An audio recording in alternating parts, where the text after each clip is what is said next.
Başını tutun, kanıyor başı. Şef. Hadi tutalım, kaldıralım.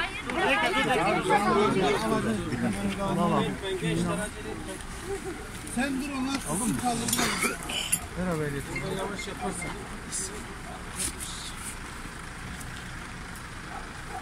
Necmettin mi? Bilgilerini söyler misiniz? 770'i. Kimliğimi alabilir miyim? Yok, bize kalacak. Tamam, kimliğim sizde de cüzdanımı alabilir miyim? Çek kimliğini ver abi. Abi, sizde zaten bak kimliğim sizde ha. Abi benim kredi kartlarım var, neyim var, özelim var, fotoğrafım var. Verdim. Kimliğim abimin elinde yanında, sen neyim benim? Gülüm. Gülüm kurban olurum ben sen saçını.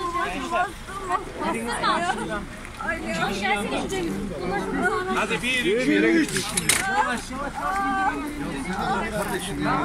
Sen bırak diğerleri al.